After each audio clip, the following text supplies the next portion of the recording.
Your Honor, after noong 30 April, Your Honor, may nagpunta sa akin sa bahay. Ito po ay inaayos ako. Allegedly, by the camp of a certain James Kumar and Lisa Marcos through a common friend named Eric Santiago alias Picoy.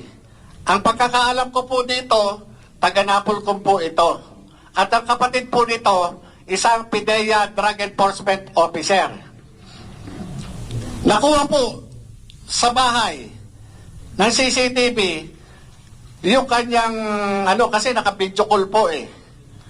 At ako, ayon, di umano, ito si James Kumar, interesado sa akin at naging subject ng kanilang three-way conversation na ako wag nang magsalita. Ngayon, nagkaroon pa ng mga series of communication.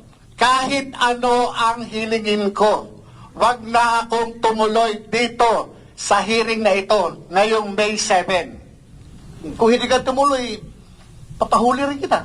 Yes, Your Honor, alam ko naman po. Kita. Kung hindi ka Nagpiro pa nga ako, Your Honor. Ang gusto ko, loto. Walang problema. Yan ang inaantay.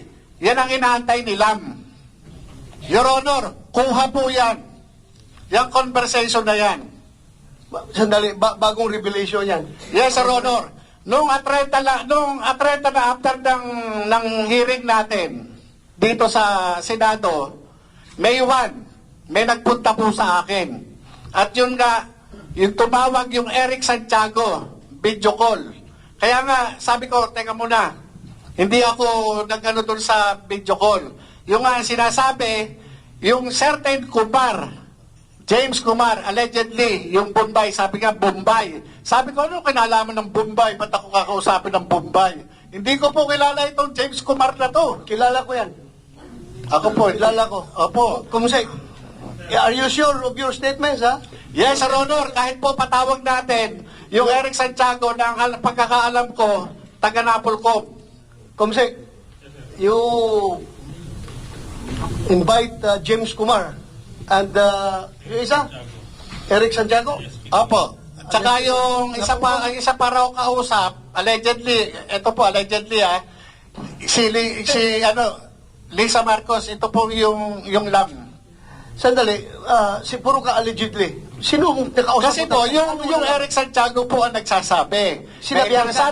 Opo, sinabihan ako na yung Kumar interesado sa akin. Personal kayo nag-usap o cellphone? Yung po yung nagpunta po sa akin, naka-video call po sila. Sino yung nagpunta sa'yo? Si Romy Enriquez po. Romy Enriquez. Kumusay, take note. Pumunta sa'yo, naka-video call. Yes, Sir Honor. Pinadinig niya sa akin. Sinong nagsalita doon sa video call?